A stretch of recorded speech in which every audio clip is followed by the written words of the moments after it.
berbangga bahwa ulama-ulama Nusantara, ulama-ulama Indonesia sudah sangat mewarnai keilmuan-keilmuan Islam di dunia ini. Tidak hanya terbatas dalam skala yang lokal, bahkan internasional.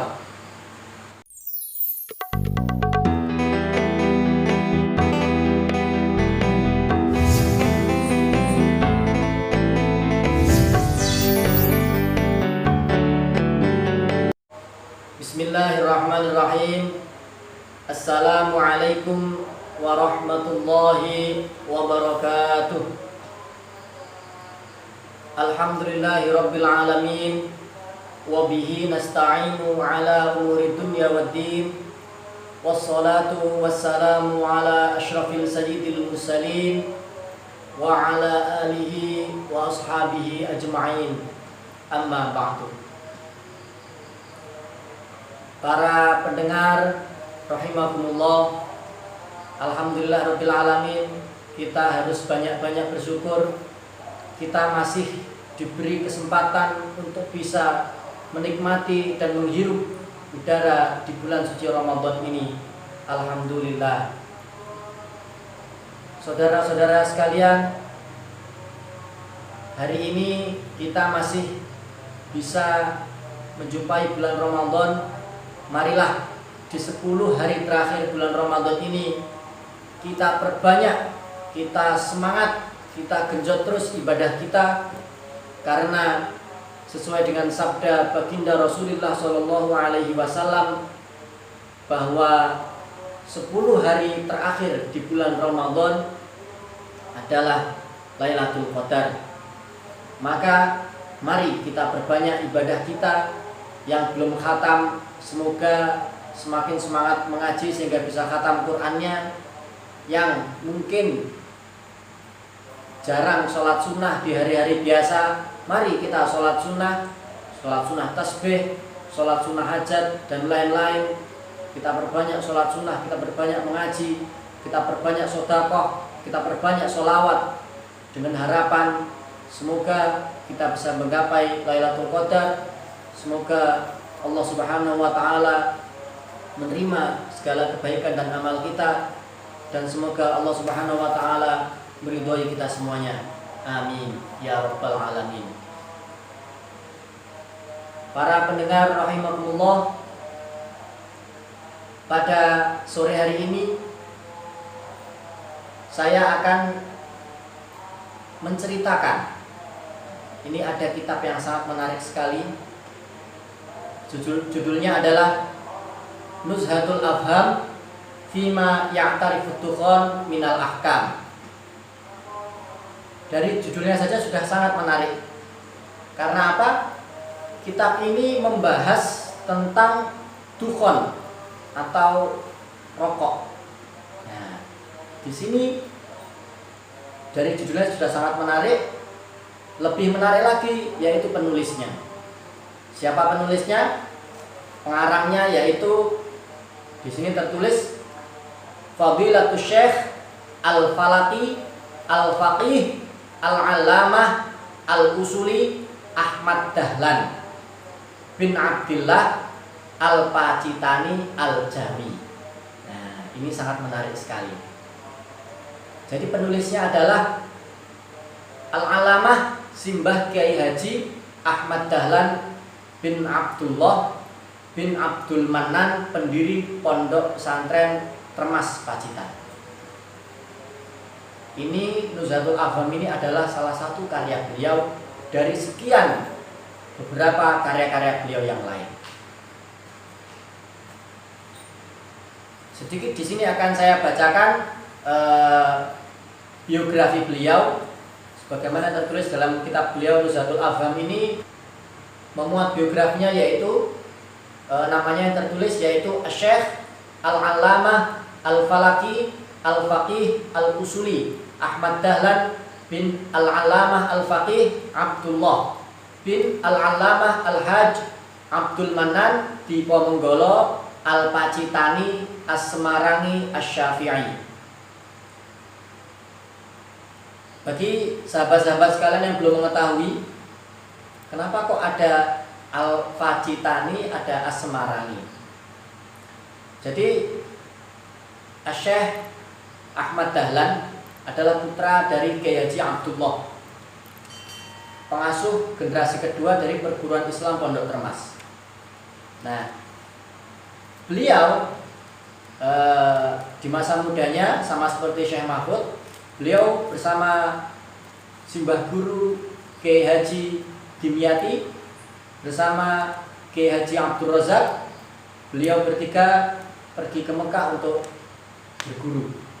Nah, di sana beliau berguru kepada banyak kiai, kepada banyak syekh, kepada banyak ulama, dan salah satu gurunya yaitu kakaknya sendiri, yaitu Syekh Muhammad Mahfud bin Abdullah At-Tarmasi. Kakaknya sendiri yaitu Syekh Mahfud Termas. Nah, kemudian sepulang dari Mekah, Kiai Haji Ahmad Dahlan kembali ke Indonesia dan mengabdi di Semarang, di Kiai Haji Soleh Darat Semarang. Kemudian oleh Kiai Haji Soleh Darat Semarang, Kiai Haji Ahmad Dahlan ini diambil anak atau dinikahkan dengan putrinya. Maka domisili dari Kiai Haji Ahmad Dahlan itu hingga akhir hayatnya berada di Semarang. Dan saat ini bagi yang berkesempatan untuk pergi ke Semarang, bisa silahkan mampir untuk ziarah pada beliau Al-Alamah Syekh Ahmad Dahlan di satu komplek dengan kuburan gurunya sekaligus mertuanya, yaitu Kiai Haji Soleh Darat di Berkota Semarang. Kemudian Wulida Syekh di Mantikoti Termas. Beliau dilahirkan di Desa Termas, Pacitan, tahun 1861 Masehi. Ayahnya bernama Al-Alamah Abdullah bin Abdul Manan, muassis, pendiri Pondok Pesantren Termas. Kemudian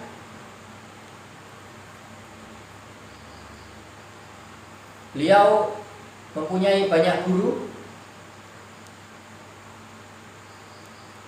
Di sini disebutkan ada beberapa, akan saya bacakan. Yang pertama gurunya adalah Syekh Al-Alamah Al-Muhaddits Al-Musnid Al-Faqih Al-Usuli Muhammad Mahfud bin Abdullah At-Turmusi, yaitu kakaknya sendiri. Kemudian Kiai Haji Muhammad Dimyati At-Tarmasi, yaitu adiknya.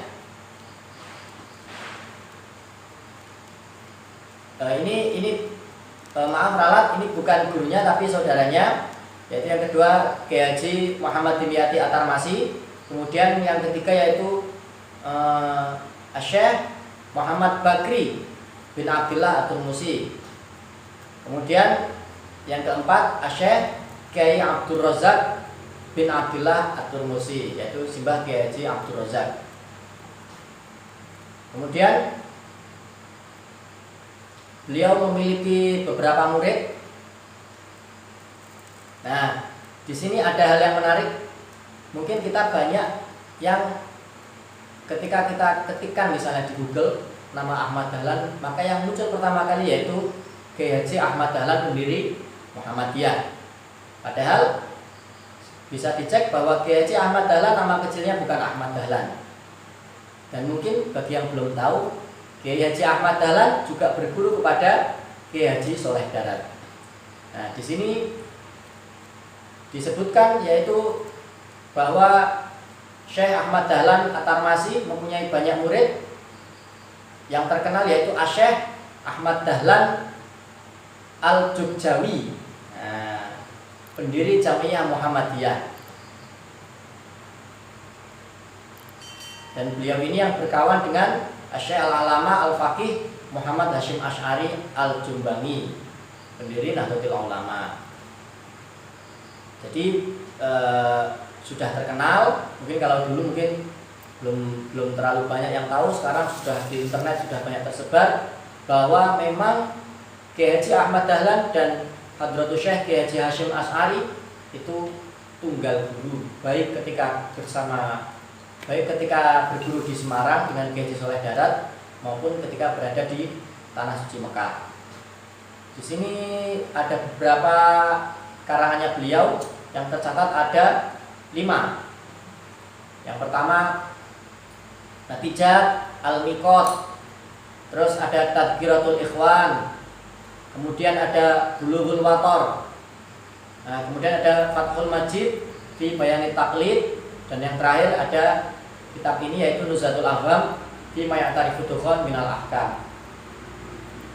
Fan atau keahlian dari Syekh Ahmad Dahlan yaitu sesuai gelar yang disematkan dalam namanya yaitu Al-Falaki. Beliau memang ahli falak. Beliau memang ahli falak. Salah satu kitabnya yaitu Tadhkiratul Ikhwan. Ini membahas di dalam ilmu hisab atau ilmu hitung-hitungan atau berhitung. Nah, kemudian akhir hayatnya setelah meninggalnya Syekh Soleh Darat, yaitu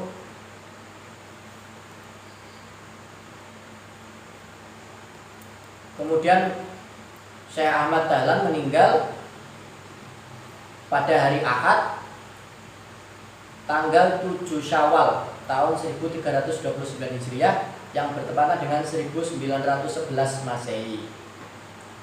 Dan beliau wafat dalam usia yang masih muda yaitu 50 tahun dan dimakamkan di Semarang, Jawa Tengah. Baik, sedikit saya akan menyitir soal kitab ini, tidak usah panjang-panjang, mungkin nanti bisa dibaca sendiri. Memang sayangnya saya belum menemukan ini dijual di mana. Ini kami dapatkan masih dalam bentuk PDF. Mungkin nanti kalau memang ditemukan terbitannya atau percetakan mana yang sudah menyediakan, mungkin bisa kita beli bersama-sama. Kemudian kitab ini membahas yaitu tentang hukum tembakau atau hukum rokok dan kopi. Menariknya, silakan dibaca sendiri. Menariknya di sini sangat objektif sekali, sangat objektif. Jadi beliau mengambil beberapa pendapat-pendapat ulama. Jadi beliau mendudukkan perkaranya dengan sangat objektif. Kalau kata ulama ini boleh, kalau kata ulama ini makruh, kalau kata ulama ini mubah, kalau kata ulama ini haram, dan seterusnya. Beliau mendudukkan dengan sangat objektif sehingga kita bisa menilai sendiri. Oh, ternyata hukum tembakau itu seperti ini. Tentu ini tinjauan hukum, tinjauan fikih yang sangat terbatas, yang segala sesuatunya yaitu hitam dan putih. Sebagaimana hukum itu harus sesuatu hal yang pasti. Maka di sini kita bisa membaca dari kaul-kaul beberapa ulama yang berbeda-beda.